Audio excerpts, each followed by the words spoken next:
बिहार में विधानसभा चुनाव होने वाले हैं, तो ऐसे में क्या राजनीति की विरासत विकास की नई इबारत लिख पाएगी या फिर वही पुराने रास्तों को दोहराया जाएगा। इन चुनावों में हर दल, हर नेता और हर चेहरे की भूमिका अहम होगी, क्योंकि एक एक सीट का समीकरण पूरे राज्य की राजनीति की तस्वीर जो है वो बदल सकता है।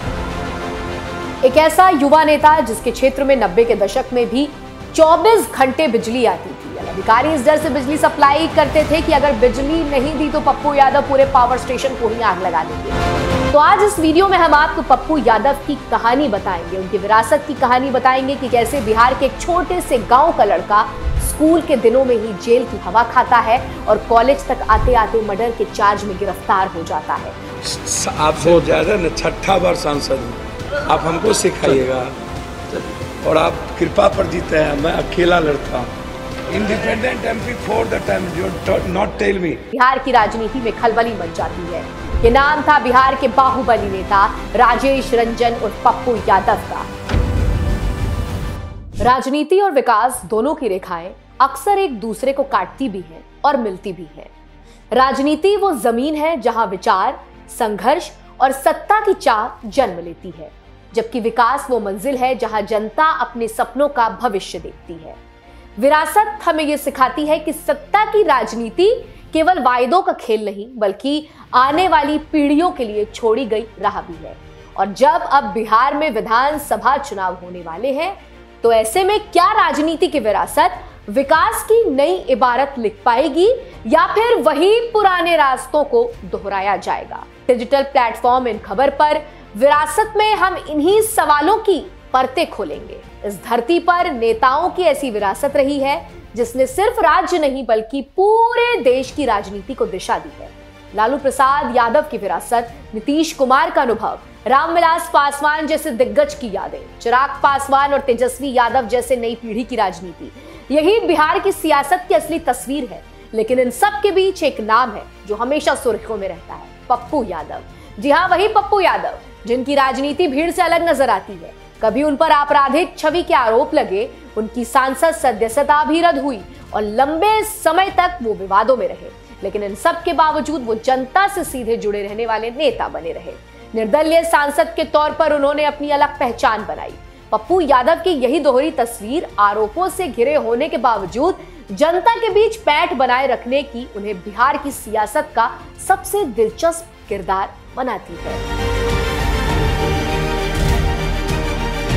बिहार विधानसभा में कुल 243 सीटें हैं और यही बिहार की राजनीति का असली अखाड़ा है।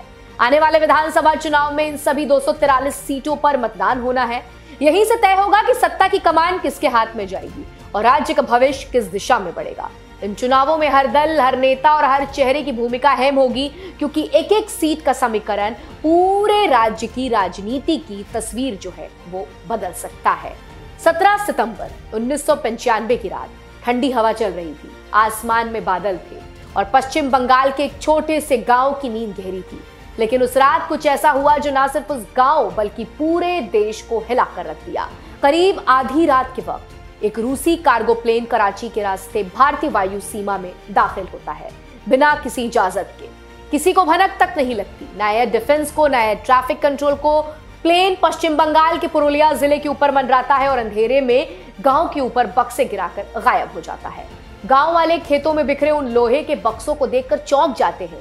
धीरे धीरे भीड़ जुटती है और जब बक्से खोले जाते हैं तो वहां मौजूद हर इंसान सन्न रह जाता है। बक्सों में थे AK-47, AK-56 राइफलें, rocket launcher, night vision, devices और 30,000 से ज्यादा गोलियां और कई छोटे हथियारों का जखीरा। सरकार की नींद उड़ जाती है, मीडिया में हड़कंप मच जाता है। सवाल उठता है कि आखिर ये हथियार आए किसके लिए थे। जांच शुरू होती है और इस पूरी घटना को अंजाम देने वाला मास्टरमाइंड अपने देश की जांच एजेंसियों को बताता है कि हथियार पश्चिम बंगाल की वाम सरकार को गिराने के लिए भेजे गए थे। इस मामले में तत्कालीन प्रधानमंत्री PV नरसिम्हा राव के साथ साथ एक और सांसद का नाम सामने आता है, जिससे बिहार की राजनीति में खलबली मच जाती है। ये नाम था बिहार के बाहुबली नेता राजेश रंजन उर्फ पप्पू यादव का। तो आज इस वीडियो में हम आपको पप्पू यादव की कहानी बताएंगे, उनकी विरासत की कहानी बताएंगे कि कैसे बिहार के एक छोटे से गांव का लड़का स्कूल के दिनों में ही जेल की हवा खाता है और कॉलेज तक आते आते मर्डर के चार्ज में गिरफ्तार हो जाता है। और जब लालू यादव की पार्टी उससे विधायक का टिकट देने से मना कर देती है तो महज 30 साल की उम्र में निर्दलीय चुनाव लड़कर विधायक बनता है। यही नहीं, जब लालू को मुख्यमंत्री बनने के लिए 40 विधायकों के समर्थन की जरूरत थी, तब पप्पू यादव ही 11 विधायकों का समर्थन जुगाड़ करार कर लालू यादव को पहली बार बिहार के मुख्यमंत्री की कुर्सी पर बैठा देते हैं। बिहार की राजनीति में पप्पू यादव का जलवा ऐसा था कि 21 साल की उम्र में जब वो विधायक भी नहीं थे, तब भी पप्पू यादव ने लालू को नेता प्रतिपक्ष बनाने में अहम भूमिका निभाई थी। एक ऐसा युवा नेता जिसके क्षेत्र में 90 के दशक में भी 24 घंटे बिजली आती थी। अधिकारी इस डर से बिजली सप्लाई करते थे कि अगर बिजली नहीं दी तो पप्पू यादव पूरे पावर स्टेशन को ही आग लगा देंगे। एक ऐसा नेता जो एक तरफ गरीबी का मसीहा भी कहा जाता है, तो दूसरी तरफ attempt to murder arms act, extortion सहित 41 गंभीर धाराओं में नामजद है। फिर एक वक्त वो भी आया जब लगभग 3 दशक तक बिहार की राजनीति पर अपना दबदबा रखने वाले पप्पू यादव लॉरेंस बिश्नोई को धमकी देते हैं, और जब एक शख्स खुद को लॉरेंस का आदमी बताकर कॉल करता है तो डर कर अपने शब्द वापस ले लेते हैं।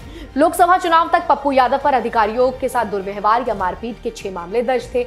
वो हमेशा उन पर दबाव बनाकर रखते थे। बतौर सांसद पप्पू यादव की इस कार्यशैली की वजह से ही क्षेत्र की जनता उन्हें मॉडर्न डे रॉबिन हुड समझने लगी। 2001 में जब भुज में भूकंप आया तो पप्पू यादव और उनकी टीम वहां के लोगों की मदद के लिए पहुंची थी। तब तत्कालीन लोकसभा के स्पीकर जेएमसी बाला योगी ने उनकी तारीफ करते हुए उन्हें एक पत्र सौंपा था। बीते सालों में लोगों ने देखा कि पप्पू यादव बाढ़, कोरोना या बाकी आपदाओं के वक्त भी जनता के बीच मौजूद रहे। 2015 में पप्पू यादव को संसद से बेस्ट परफॉर्मर एमपी का अवार्ड भी दिया गया।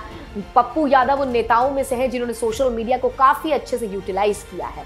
बिहार में बाढ़ और कोरोना के दौरान उन्होंने जो लोगों की मदद की, उससे सोशल मीडिया पर उनके पक्ष में काफी अच्छा नैरेटिव बना।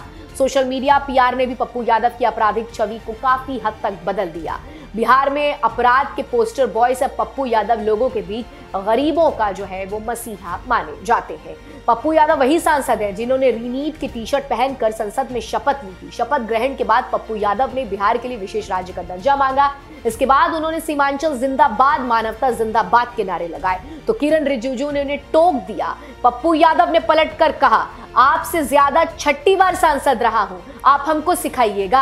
आप किसी की कृपा पर बनते होंगे, मैं अपने दम पर जीतता हूं, जिसमें 4 बार निर्दलीय चुनाव भी जीता हूं। सीमांचल जिंदाबाद, मानवतावाद जिंदाबाद, धन्यवाद, भीम जिंदाबाद, संविधान जिंदाबाद। बहुत बहुत शुभकामनाएं। आपसे ज्यादा न 6ठा बार सांसद हूँ, आप हमको सिखाइएगा। और आप कृपा पर जीते हैं, मैं अकेला लड़ता हूँ। Independent MP for the time, not tell me. रूप में जाना जाता है जिन्हें अपनी महत्वाकांक्षाएं पूरी करने के लिए किसी न किसी पार्टी की जरूरत होती है। भले ही वो कई बार निर्दलीय चुनाव जीत चुके हों, लेकिन जितनी किसी पार्टी को उनकी जरूरत नहीं होती, उससे कहीं ज्यादा उन्हें पार्टी की जरूरत रहती है। पप्पू यादव एक वेल सेटल्ड परिवार से आते हैं। उनके परदादा विनायक मंडल बांका से मधेपुरा आकर बसे थे और उनके दादा लक्ष्मी मंडल अपने गाँव के सरपंच थे। किशोर अवस्था में ही पप्पू यादव ने बिहार के दिग्गज नेताओं का ध्यान अपनी ओर खींच लिया था। स्कूल के शुरुआती दिनों से ही वो चर्चा में रहने लगे थे और दूसरे गुटों के साथ उनके टकराव होते रहते थे। इन्हीं हरकतों की वजह से उन्हें स्कूल के समय में ही पहली बार जेल जाना पड़ा। जेल में वो पूर्णिया के एक दबंग स्थानीय नेता अर्जुन यादव के संपर्क में आए और वहीं से उन्होंने अपराध और राजनीति की दुनिया में एंट्री ले ली थी। बिहार की जातिगत राजनीति और अपराध पर किताब लिख चुके मृत्युंजय शर्मा अपनी किताब ब्रोकन प्रॉमिसेस में लिखते हैं कि उस दौर में अर्जुन यादव पूर्णिया में एक समांतर सरकार चलाते थे। पप्पू यादव का काम युवाओं को अपनी टीम से जोड़ने का था। इन्हीं गतिविधियों के कारण पप्पू यादव को स्कूल से रस्टिकेट कर दिया गया था। पहली बार उनके खिलाफ आपराधिक मामला तब दर्ज हुआ जब वो 12वीं कक्षा में थे। कटिहार कॉलेज में एक अपर कास्ट छात्र की हत्या के मामले में उन्हें आरोपी बनाया गया और उन्होंने अपनी 12वीं की परीक्षा जेल से ही दी थी। 1987 में राजपूत गैंग द्वारा उनके द्वारा अर्जुन यादव की हत्या कर दी गई, जिसके बाद पूरी कमान पप्पू यादव के हाथ में आ गई। इसी के साथ बाहुबली नेता आनंद मोहन के साथ उनकी प्रतिद्वंद्विता की चर्चा भी शुरू हो गई, जिसकी चर्चा आगे विस्तार से की जाएगी। छोटे मोटे अपराधों के बाद अब बारी थी राजनीति में एंट्री की। 1988 में बिहार विधानसभा के नेता प्रतिपक्ष कर्पूरी ठाकुर की संदेहास्पद मौत हो जाती है, जिससे नेता प्रतिपक्ष का पद खाली हो जाता है। उस समय लालू यादव इस पद के लिए दावेदार थे, लेकिन पार्टी में उनके मुकाबले बड़े कद के नेता मौजूद थे, जिनमें अनूप लाल यादव प्रमुख थे, जो कि कर्पूरी ठाकुर की सरकार में मंत्री रह चुके थे। वरिष्ठ पत्रकार संतोष सिंह की किताब रूल और मिसरूल में पप्पू यादव कहते हैं कि लालू यादव को नेता प्रतिपक्ष बनाने में उनकी अहम भूमिका रही। तब उनकी उम्र महज 21 साल थी और इतनी कम उम्र में वो लालू यादव के लिए लॉबिंग कर रहे थे। पप्पू यादव लालू यादव को अपना नेता मानते थे और 1990 के विधानसभा चुनाव में जनता दल से टिकट चाहते थे, लेकिन उन्हें टिकट मिला नहीं। इसके बावजूद उन्होंने मधेपुरा के सिंगेश्वर विधानसभा से निर्दलीय चुनाव लड़ा और भारी मतों से जीतकर मात्र 23 साल की उम्र में विधायक बन गए। संतोष सिंह की किताब में यह भी बताया गया है कि 1990 में जब पप्पू यादव गठिया नरसंहार के पीड़ितों से मिलने गए तो लालू यादव ने उन्हें सलाह दी थी कि वो यादवों के नेता बनने की कोशिश ना करें। ये वो समय था जब लालू यादव खुद बिहार की राजनीति में अपनी जगह बनाने की कोशिश कर रहे थे और पप्पू यादव का उभरना उन्हें असहज कर रहा था। लालू यादव को सिर्फ नेता प्रतिपक्ष ही नहीं बल्कि मुख्यमंत्री बनाने में भी पप्पू यादव ने बड़ी भूमिका निभाई थथी। 1990 का विधानसभा चुनाव उस समय हुआ जब झारखंड भी बिहार का हिस्सा हुआ करता था और कुल 324 सीटों में से बहुमत के लिए 163 सीटों की जरूरत थी। इस चुनाव में जनता दल 122 सीटें जीतकर सबसे बड़ी पार्टी बनी। नीतीश कुमार गुट के समर्थन से लालू यादव पार्टी के नेता तो बन गए थे, लेकिन सरकार बनाने के लिए उन्हें अभी भी 41 विधायकों की समर्थन की जरूरत थी। उस समय पप्पू यादव 23 साल की उम्र में निर्दलीय चुनाव जीतकर विधायक बने थे और उन्होंने लालू यादव को समर्थन देकर मुख्यमंत्री बनने में मदद की थी। जनता दल से टिकट ना मिलने के बावजूद वो लालू को अपना नेता मान रहे थे। पप्पू यादव ने चुनाव से पहले की बातें भुलाकर लालू यादव को 11 निर्दलीय विधायकों का समर्थन दिलाया और लालू यादव पहली बार बिहार के मुख्यमंत्री बने।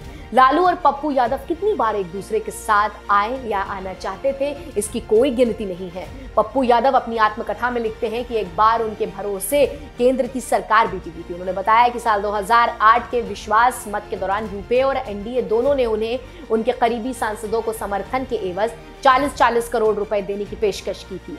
ये फ्लोर टेस्ट तब हुआ था जब 4 कम्युनिस्ट पार्टियों ने यूपीए से समर्थन वापस ले लिया था। मामला भारत और अमेरिका के बीच न्यूक्लियर डील का था, जिसे कांग्रेस किसी भी कीमत पर रोकना नहीं चाहती थी। मनमोहन सिंह द्वारा विश्वास मत के लिए संसद का विशेष सत्र बुलाया। कांग्रेस की सरकार बचाने में मुलायम सिंह यादव ने अहम भूमिका निभाई। उन्होंने कहा था कि डॉक्टर एपीजे अब्दुल कलाम ने उन्हें भरोसा दिलाया था कि ये डील भारत के लिए फायदेमंद साबित होगी। इसके लिए उनकी पार्टी ने मनमोहन सिंह का समर्थन किया। पप्पू यादव ने एक और दावा किया। 2001 में अटल बिहारी वाजपेयी की सरकार को समर्थन देने के लिए यशवंत सिन्हा ने उन्हें और उनके करीबियों को पैसा देने की कोशिश की थी। हालांकि यशवंत सिन्हा ने इस दावे को पूरे तरीके से खारिज कर दिया था। अब आते हैं उस दौर में जब आनंद मोहन और पप्पू यादव के बीच राइवलरी शुरू हुई। कोसी और सीमांचल का इलाका जहां एक और बाढ़ के लिए चर्चित रहा, वहीं 90 के दशक में क्षेत्र गैंगवार के लिए भी कुख्यात था। इस गैंगवार की शुरुआत अर्जुन यादव की हत्या के साथ हुई। पप्पू यादव ने एक ही साल में मधेपुरा के सिंगेश्वर से विधानसभा और पूर्णिया से लोकसभा का चुनाव निर्दलीय रूप से जीत लिया था। इसका असर ये हुआ कि कोसी सीमांचल के हर जिले में उनका प्रभाव जो है वो बढ़ने लगा था। पप्पू यादव जो है वो तेजी से उभर रहे थे और उनका विस्तार हो रहा था। आनंद मोहन के लिए वो एक बड़ी चुनौती बन गए। मंडल आंदोलन के दौरान कोसी सीमांचल से 2 बड़े चेहरे उभर रहे थे, पप्पू यादव जो मंडल समर्थक थे और आनंद मोहन जो मंडल विरोधी माने जाते थे। ये राजनीतिक राइवलरी जल्द ही गैंगवार में बदल गई। इसकी एक बड़ी वजह 1991 में लोकसभा चुनाव में पप्पू यादव द्वारा शरद यादव को समर्थन देना। मधेपुरा सीट पर एक उम्मीदवार की मौत के कारण चुनाव टाल दिया गया। बाकी बिहार में चुनाव हो जाने के बाद यहाँ दोबारा चुनाव की घोषणा हुई। आनंद मोहन ने अपनी पार्टी बिहार पीपल्स पार्टी से शरद पवार के खिलाफ मैदान में उतरने का ऐलान कर दिया। मधेपुरा को लेकर ये कहावत है कि रोम पोप का मधेपुरा गोद का, यानी कि मधेपुरा यादवों का गढ़ रहा है। यहाँ पहली बार कोई गैर यादव लोकसभा चुनाव लड़ने जा रहा था। इस बीच आनंद मोहन के 2 समर्थक की हत्या कर दी गई, जिससे चुनाव मंडल बनाम कमंडल यानी फॉरवर्ड वर्सेस बैकवर्ड बदल गया। शरद यादव एक स्थापित नेता थे, लेकिन पप्पू यादव के समर्थन ने उनकी स्थिति को मजबूत कर दिया। उन्होंने शरद यादव के बूथ मैनेजमेंट की कमान संभाली। इस कारण आनंद मोहन बुरी तरीके से चुनाव हार गए और इसके बाद मधेपुरा और सहरसा क्षेत्र में गैंगवार छिड़ गया, जो 1991 से 1994 तक चरम पर रहा। हालांकि चुनाव में हार के बावजूद आनंद मोहन की लोकप्रियता खत्म नहीं हुई। वो केवल राजपूतों के नहीं बल्कि अन्य अगड़ी जातियों के भी नेता बनना चाहते थे। वो लालू यादव के विकल्प के रूप में खुद को पेश कर रहे थे और पूरे बिहार में रैलियां कर रहे थे। 1995 विधानसभा चुनाव से पहले उन्होंने पटना साइंस कॉलेज में एक रैली कर लालू यादव को चैलेंज किया और कहा कि चंद्रगुप्त तैयार है, बस चाणक्य की तलाश है। 1994 के उपचुनाव में पहली बार बीपीपी को जीत मिली जब आनंद मोहन की पत्नी लवली आनंद वैशाली से सांसद बनी। उन्हें भूमिहार और ब्राह्मणों का भी समर्थन मिला। इस क्षेत्र के कुख्यात गैंगस्टर छोटन शुक्ला ने भी उनके लिए प्रचार किया। 1996 के लोकसभा चुनाव में आनंद मोहन खुद शिवहर से सांसद बने और अगड़ी जातियों में उनका प्रभाव बढ़ता गया। लेकिन लालू यादव मोहन से उतना असहज नहीं थे जितना कि अपनी ही जाति के पप्पू यादव से। 1992 में पप्पू यादव और आनंद मोहन गुटों के बीच हिंसक झड़प हुई जिसमें पप्पू यादव का नाम भी सामने आया। लालू यादव ने पप्पू यादव की गिरफ्तारी के लिए एक विशेष आदेश जारी किया और उनके खिलाफ एनएसए के तहत केस दर्ज हुआ। इसके बाद पप्पू यादव अंडरग्राउंड हो गए और छुप छुप कर रहने लगे। हालांकि उनके और लालू यादव के बीच बातचीत और समझौते की संभावनाएं हमेशा बनी रही। 1993 में निर्दलीय सांसद बनने के बाद पप्पू यादव ने अपनी पार्टी बनाई, बिहार विकास पार्टी। बाद में इस पार्टी का विलय समाजवादी पार्टी में कर दिया गया। 1995 में विधानसभा चुनाव में उन्होंने 2 सीटें भी जीती। 1996 के लोकसभा चुनाव से पहले वो फिर लालू यादव के साथ आए, लेकिन ऐन चुनाव से पहले अलग हो गए। उन्होंने समाजवादी पार्टी के सिंबल पर पूर्णिया से चुनाव लड़ा और दूसरी बार सांसद बने। पप्पू यादव की राजनीति जितनी चर्चित रही उतनी ही चर्चित रही उनकी प्रेम कहानी। अपनी आत्मकथा द्रोह काल का पथिक में उन्होंने विस्तार में इसका जिक्र किया है। 1994 में उन्होंने रंजीत रंजन से शादी की जो वर्तमान में राज्यसभा सांसद है। पप्पू यादव पटना के बांकीपुर जेल में बंद थे जहां वो जेल अधीक्षक के आवास से लगे मैदान में लड़कों को खेलते देखा करते थे। उन्हीं में से रंजीत के छोटे भाई विक्की भी शामिल थे। विक्की के जरिए पप्पू यादव की नजर रंजीत पर पड़ी जब उन्होंने विक्की की फैमिली एल्बम में उनकी टेनिस खेलते हुए एक फोटो देखी। वो रंजीत पर फिदा हो गए और जेल से छूटने के बाद उन्हें टेनिस क्लब में मिलने जाते। रंजीत को तब ये पसंद नहीं था। उन्होंने कई बार पप्पू को मना किया। एक बार उन्होंने साफ कह दिया था कि वो सिख हैं और पप्पू यादव हिंदू हैं, इसलिए ये रिश्ता संभव नहीं है। रंजीत रंजन के पूर्वज कश्मीरी पंडित थे जो सिख धर्म अपनाकर पंजाब में बस गए थे। पप्पू यादव ने लिखा कि ये सुनकर उन्होंने नींद की गोलियां खा ली थी। रंजीत के पिता एक ग्रंथी थे और शादी के खिलाफ थे, जबकि पप्पू यादव के माता पिता इस रिश्ते के समर्थन में थे। रंजीत के परिवार की मंजूरी नहीं मिलने पर पप्पू ने हर संभव प्रयास किए, लेकिन उन्हें सलाह दी कि कांग्रेस नेता एसएस अहलूवालिया उनकी मदद कर सकते हैं। पप्पू यादव उनसे मिलने दिल्ली पहुंचे और उन्होंने रंजीत के परिजनों को मनाने में मदद की। पप्पू यादव अपने प्रेम को पाने के लिए सिख धर्म अपनाने तक को तैयार थे। आखिरकार संघर्ष के बाद रंजीत रंजन से विवाह करने में वो सफल हो गए। राजनीति में आगे बढ़ते हुए पप्पू यादव को एक बड़ा झटका लगा। अजीत सरकार हत्याकांड। अजीत सरकार सीपीआईएम के चर्चित नेता थे। उन्होंने छात्र संगठन एसएफआई से राजनीति की शुरुआत की और 1980 से 1998 तक पूर्णिया के 4 बार विधायक रहे। वो पिछड़ी जाति और दलितों की आवाज बने। जमींदारों के खिलाफ उनका संघर्ष जारी था। इस वजह से वो जमींदारों ने पप्पू यादव को समर्थन देना शुरू कर दिया। पप्पू अब केवल यादवों के नहीं बल्कि भूमियारों और राजपूतों के भी नेता बन चुके थे। अजीत सरकार जनता से चंदा लेकर चुनाव लड़ते थे। प्रचार के दौरान वो गमछा फैलाकर लोगों से योगदान मांगते थे और किसी को 1 रुपए से अधिक देने की इजाजत नहीं होती थी। घर पहुंचकर वो उन सारे सिक्कों को गिनते थे और इससे ही उन्हें मिलने वाले वोट का भी अनुमान लग जाता था। पूर्णिया की राजनीतिक जमीन अब बहुत टफ होने जा रही थी क्योंकि अजीत सरकार की लोकप्रियता अब पप्पू यादव के लिए चुनौतियां बढ़ा रही थी। फिर आया 19 जून 1998 का दिन। अजीत सरकार अपने ड्राइवर हरेंद्र शर्मा और पार्टी वर्कर अफक रहमान के साथ अपने कार में जा रहे थे। पूर्णिया के सुभाष चौक पर एक गैंग ने उन्हें घेर लिया और दिन के उजाले में लगभग 10 मिनट तक एक सिटिंग विधायक पर ताबड़तोड़ गोलियां बरसाई गई। अजीत सरकार को 107 गोलियां मारी गई थी। हत्याकांड में नाम आया पप्पू यादव का। उन्हें इस मामले में मुख्य आरोपी बनाया गया। इस हत्याकांड की वजह से पप्पू यादव की राजनीति को एक बड़ा डेंट लगा और वो ऐसा खुद भी मानते हैं। 6 साल तक ट्रायल चलने के बाद 2004 में पप्पू यादव की गिरफ्तारी हुई। उसके बाद पप्पू यादव लगभग 1 दशक तक जेल में ही रहे। 2004 में पप्पू यादव को एक बार बेल भी मिली, जिसकी खुशी में उन्होंने जेल के अंदर अपने साथियों को एक बड़ी पार्टी दी। उनकी ये जेल पार्टी काफी सुर्खियों में रही, जिसके चलते बाद में सुप्रीम कोर्ट ने पप्पू यादव की बेल को कैंसिल करते हुए उन्हें बड़ी निगरानी में तिहाड़ जेल शिफ्ट कर दिया। जेल के अंदर उनकी लैविश लाइफ मीडिया में काफी ज्यादा प्रकाशित हुई। पप्पू यादव के पास जेल में फोन भी था। जब उसकी कॉल डिटेल निकाली गई तो उसमें कई अधिकारियों और मंत्रियों के नंबर शामिल थे। पप्पू यादव तब तक आरजेडी में शामिल हो चुके थे और मधेपुरा से राष्ट्रीय जनता दल के सांसद चुनकर आए थे। इस मामले के बाद लालू यादव को भी अपनी चुप्पी तोड़नी पड़ी थी। लालू यादव ने मीडिया के सवालों का जवाब देते हुए कहा था कि सांसद हैं तो अधिकारी मंत्रियों से बात नहीं करेगा, इसमें कौन सी बड़ी बात है। पप्पू यादव को बड़ा झटका तब लगा जब साल 2009 में पटना हाई कोर्ट ने उनके चुनाव लड़ने पर रोक लगा दी। इसके बाद आरजेडी ने भी पप्पू यादव को पार्टी से बाहर का रास्ता दिखा दिया। पप्पू यादव के लिए अब चुनौती थी अपनी पूर्णिया सीट बचाने की। उन्होंने अपनी मां शांति प्रिया को निर्दलीय चुनाव में उतार दिया। शांति प्रिया लगभग 2 लाख वोटों से ये चुनाव हार गई। तब पूर्णिया से बीजेपी के टिकट पर उदय सिंह सांसद बने थे। हालांकि 2004 के लोकसभा चुनाव में पप्पू यादव अपने राजनीतिक विरासत के लिए दूसरा विकल्प तैयार कर रहे थे। पप्पू यादव ने अपनी पत्नी रणजीत की भी सक्रिय राजनीति में एंट्री करा दी। हालांकि अपनी शादी के साल भर बाद 1995 में ही पप्पू यादव ने रणजीत को विधानसभा का चुनाव लड़वाया था, जिसमें वो हार गई थी। मगर इस बार पप्पू यादव ने अपनी पहुंच का फायदा उठाते हुए रंजीत रंजन को कांग्रेस के टिकट पर सुपौल से चुनाव लड़ाया, जिसमें वो बड़े अंतर से जीतकर सांसद बनी। लेकिन 2009 के चुनाव में पप्पू यादव को जेल में होने से उनका कैंपेन काफी प्रभावित हुआ। 2009 में लोकसभा चुनाव के बाद उनके पास न पूर्णिया रहा और न ही सुपौल।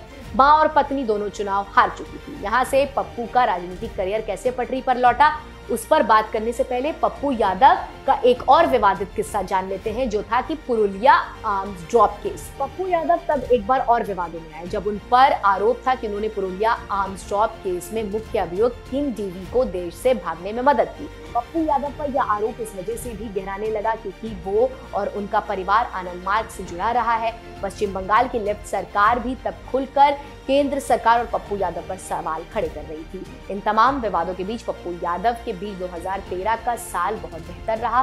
पप्पू यादव लगभग 10 सालों से जेल में थे। इस बीच उन्होंने अपनी राजनीतिक जमीन भी पूरी तरह खो दी। मगर 17 मई 2013 को पटना हाई कोर्ट ने अजीत सरकार हत्याकांड में उन्हें बरी कर दिया।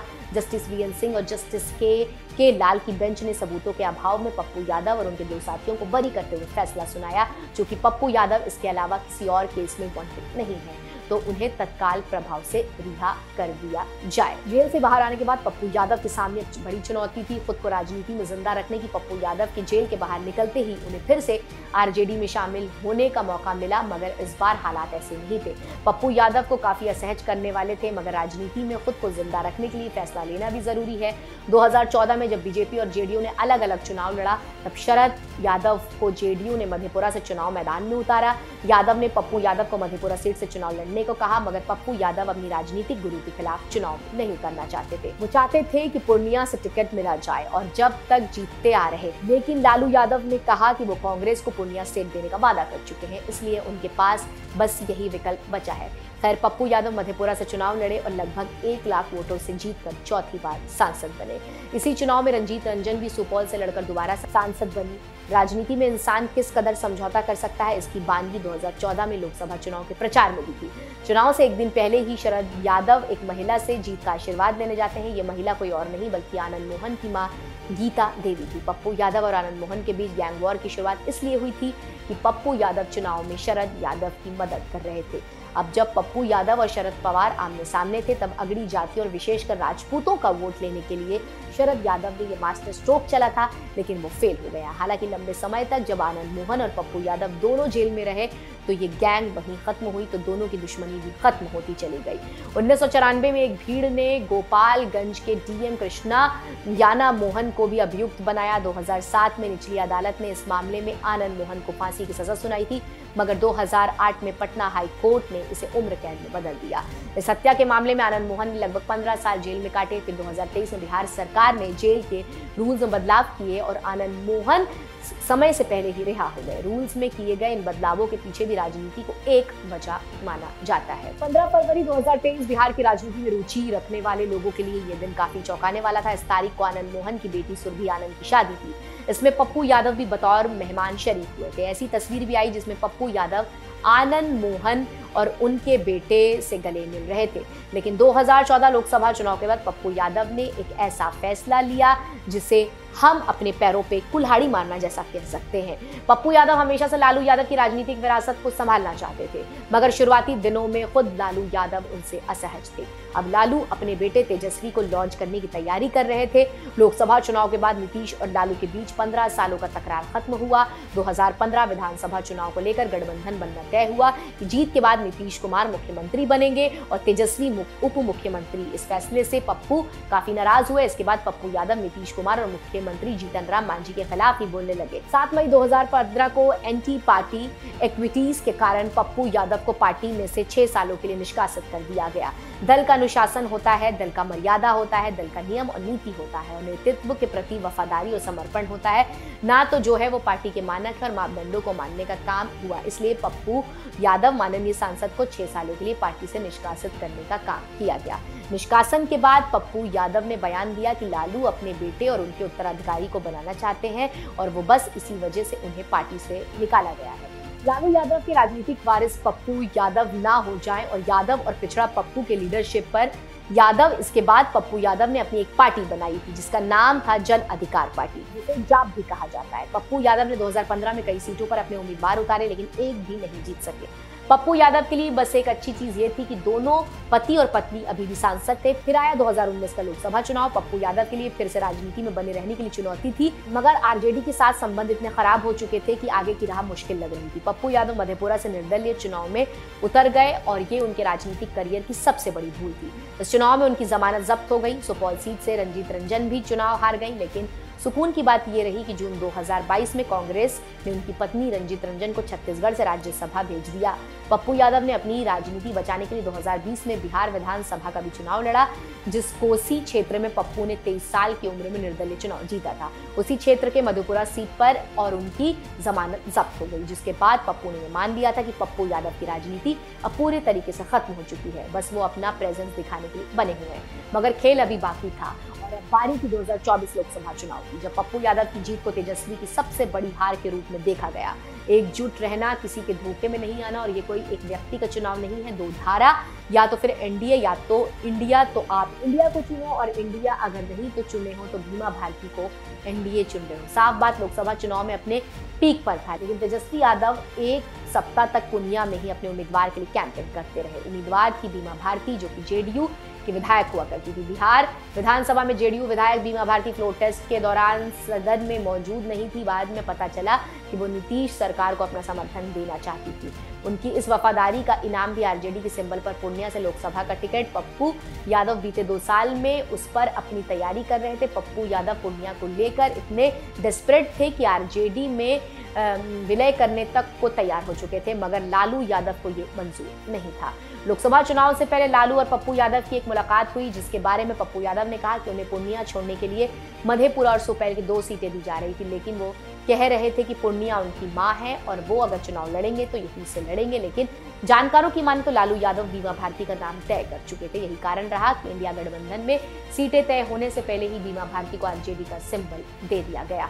पप्पू यादव समझ गए कि वो पूर्णिया में इंडिया गठबंधन के उम्मीदवार तो नहीं हो सकते। पप्पू यादव ने कांग्रेस की टॉप लीडरशिप से मुलाकात की और अपनी पार्टी का विलय कर कांग्रेस में कर लिया। इसके पीछे एक बड़ी भूमिका उनकी पत्नी रंजीत रंजन की रही। रंजीत कांग्रेस लीडरशिप में प्रियंका गांधी की करीबी है। उन्होंने ही पप्पू यादव को कांग्रेस में शामिल करने की पैरवी की, जिसके बाद 20 मार्च 2024 को पवन खेड़ा की उपस्थिति में पप्पू यादव को कांग्रेस में शामिल कराया गया। लेकिन पप्पू के दिमाग में एक चीज क्लियर थी कि वो चुनाव लड़ेंगे तो सिर्फ पूर्णिया से। तब कांग्रेस लीडरशिप के लिए पप्पू यादव को अपनी पार्टी में शामिल कराना एक साहसी फैसला मानते थे, क्योंकि इस ईगो क्लैश का असर पूरे गठबंधन पर पड़ सकता था। खैर, चुनाव में पप्पू यादव ने पूर्णिया सीट से ही निर्दलीय चुनाव लड़ा और लगभग 25,000 वोटों से वो चुनाव जीते। बिहार बदल रहा था और इसके साथ राजनीति के तौर के तरीके भी बदल रहे थे। पहले नेताओं को लगा कि जनता को काबू में रखने के लिए उन्हें बाहुबलियों की जरूरत थी, लेकिन बाहुबलियों ने सिर्फ लट नहीं चलाया बल्कि दिमाग भी चलाया। ये वो जान गए थे कि अगर उनके पास ताकत है तो उन्हें नेताओं की जरूरत नहीं। बाहुबली तब खुद ही नेता हो गए और वो भी बाहुबली नेता पप्पू यादव इसी फेनोमेना का नतीजा थे। लेकिन जेल से बाहर आने के बाद पप्पू यादव ने देखा कि आरजेडी में संक्रमण काल चल रहा है। आरजेडी अब लालू की जगह तेजस्वी की होती जा रही है, इसलिए पप्पू ने अपनी अलग पहचान गढ़नी शुरू कर दी। वो देख पा रहे थे कि सोशल मीडिया की दुनिया में बाहुबलियों की जगह सीमित है, तो वही मसीहा के अवतार में आए, बाढ़ में ट्रैक्टर चलाकर राहत बांटने लगे, संसद में रीनीट का मुद्दा उठाने लगे। इस बीच एक घटना जरूर हुई जिसमें पप्पू ने उस पप्पू यादव की याद दिलाई जिसका कोसी सीमांचल में दबदबा। 13 अक्टूबर 2024 की शाम मुंबई में एसपी नेता बाबा सिद्दीकी की हत्या हो गई। इल्जाम लगा लॉरेंस बिश्नोई पर। 13 अक्टूबर को पूर्णिया के सांसद पप्पू यादव ने ट्वीट करते हुए कहा, ये देश है या हिजड़ों की फौज। एक अपराधी जेल में बैठकर चुनौती दे रहा है, लोगों को मार रहा है, लेकिन सब मूकदर्शक बने हैं। कभी मूसेवाला, कभी करनी सेना, कभी मुखिया और अब एक उद्योगपति राजनेता को मार डाला गया। कानून अनुमति दे तो 24 घंटे के अंदर इस लॉरेंस बिश्नोई जैसे 2 टके के अपराधी के पूरे नेटवर्क को खत्म कर दूंगा। नमस्ते जी, कैसे हैं बताइए। मैं पीए हूँ साहब का। जी पप्पू यादव जी एमपी साहब के बताइए ना, बताइए मालिक, बताइए क्या आदेश है। आदेश तो कुछ नहीं है जी, आदेश इतनी है कि गलत कमेंट या कहीं किसी के खिलाफ बोलना सोच समझ के बोलना चाहिए। भैया किसी के खिलाफ, क्या कह रहे हैं हम? किसी के खिलाफ और किसी के सही चीज के खिलाफ जो बात जो नॉर्मल में जो ट्वीट करते हैं ना, किसी भी घटना को लेके, किसी भी परिस्थिति को लेके वही ट्वीट होता है। कोई किसी व्यक्ति के बारे में, किसी चीजों के बारे में कोई मतलब उन्हें नहीं रहता है। वो ट्वीट जब कोई घटना घटती है तो एज ए पॉलिटिकल ट्वीट होता है, तो पॉलिटिकल ट्वीट वो अपना करते हैं, उसमें कोई नहीं कोई दुश्मनी लीजिए। ऊपर वाला देखिए एक बात जानिए, पप्पू कर्मकांड दोनों करते हैं जी, कर्मकांड दोनों करते हैं भैया। कर्म करिए, बाद में भाई साहब की वो डायलॉग तो सुना होगा भैया। एक बात करने में भी ऐसा नहीं होगी भैया, एक बात समझिए, मैं आपको उन दिनों लॉरेंस बिश्नोई का नाम लेकर वायरल होने का एक ट्रेंड चल रहा। ऐसे में इस ट्वीट को किसी ने अन्यथा नहीं लिया, लेकिन इसके बाद एक वीडियो वायरल हुआ जिसमें पप्पू यादव किसी शख्स से व्हाट्सएप गैंग का मेंबर बताया गया। ये कथित गुर्गा कहता है कि पप्पू यादव उनके रास्ते में न आए, नहीं तो वो कर्म और कांड दोनों करते हैं। वीडियो में पप्पू यादव ट्वीट को एक राजनीतिक बयान कह देते हैं, कर्मकांड दोनों करते हैं। भैया एक बात समझिए, मैं आपको बता दूं, जो हमारे रास्ते में आएगा मेरी बात उसके साथ है, जो आज हो रहा है वही होता जाएगा। आपके रास्ते में कोई जा रहा है, न जाता है, न जाएगा, वो पॉलिटिकल चीजें हैं, पॉलिटिकल चीजें होती रहेंगी। इस वीडियो में पप्पू एकदम बैकफुट पर नजर आते हैं। इसके बाद एक और लेटर वायरल हुआ जिसमें पप्पू यादव अपनी जान का खतरा बताते हुए गृह मंत्री अमित शाह को पत्र लिखकर Z+ सिक्योरिटी की मांग करते हैं। इसके बाद पप्पू यादव एक बार फिर मीडिया के सामने आए, बात वही थी, लेकिन इस बार उन्होंने लॉरेंस का नाम नहीं लिया। हमको किसी के निजी जिंदगी से कोई मतलब नहीं है।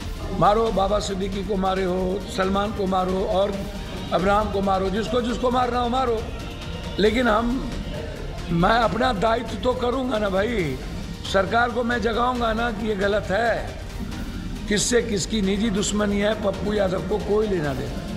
फिर पप्पू यादव की पत्नी रंजीत रंजन ने भी इस बयान को लेकर कह दिया कि उनका और उनके बच्चों का पप्पू यादव से कोई लेना देना नहीं है। राय का सवाल है, मेरा और पप्पू जी का राजनीतिक करियर अलग अलग है और हम लोग काफ़ी मतभेद भी है हम दोनों के बीच में, और अभी पिछले 1.5-2 सालों से तो हम अलग अलग ही रह रहे हैं। और जो भी उनका बयान है उससे मेरा या हमारे बच्चों का कोई भी उससे कोई लेना देना नहीं है। जहाँ तक जो चल रहा है उसका तो मैं यही कहूँगी कि ये तो लॉ एंड ऑर्डर का मामला है, सरकार का मामला है, उनको देखना चाहिए। जो बयान चल रहे हैं उससे मेरा और मेरे परिवार का। मगर जब पुलिस ने इन्वेस्टिगेशन करना शुरू किया तो मामला कुछ और ही निकला। दिल्ली पुलिस ने 2 नवंबर 2024 को मोहित पांडे नाम के एक व्यक्ति को गिरफ्तार किया जिसका लॉरेंस गैंग से दूर दूर तक कोई लेना देना नहीं। पूर्णिया के एसपी ने अपने बयान में भी ज्वाइन किया गया था, जो जाप पार्टी था। इसमें कुछ दिन जो इनके द्वारा बताया गया, इसकी अभी तक पुष्टि नहीं हुई है, हम लोग अब तक जांच में रखे हुए हैं। इनके द्वारा बताया गया कि जो माननीय सांसद महोदय हैं उनके सहयोगियों के द्वारा इनसे कांटेक्ट किया गया और इनको बताया गया कि सांसद महोदय की सुरक्षा बढ़ाने के लिए आवश्यक है कि इस तरह की कोई धमकी का किया जाए और इनको तैयार कराया गया है इसमें। इसमें इनको दिया गया कि क्या बोलना है उसमें, और इनको पैसे का लालच दिया गया और दिया गया कि भविष्य में इनको नेता भी बनाया जाएगा इसमें। भारतीय राजनीति में सुरक्षा बस खतरा देखकर ही नहीं की जाती, रौला देखकर भी दी जाती है। और रौला जिसकी अभी भी पप्पू यादव के पास कोई कमी नहीं थी, अब उनके इर्द गिर्द उनका रौला दूसरे तरीके से बढ़ाने में लगे हैं, क्योंकि केंद्र की सत्ता ने उनके सिर पर जो हाथ रखा हुआ था वो खींच लिया है।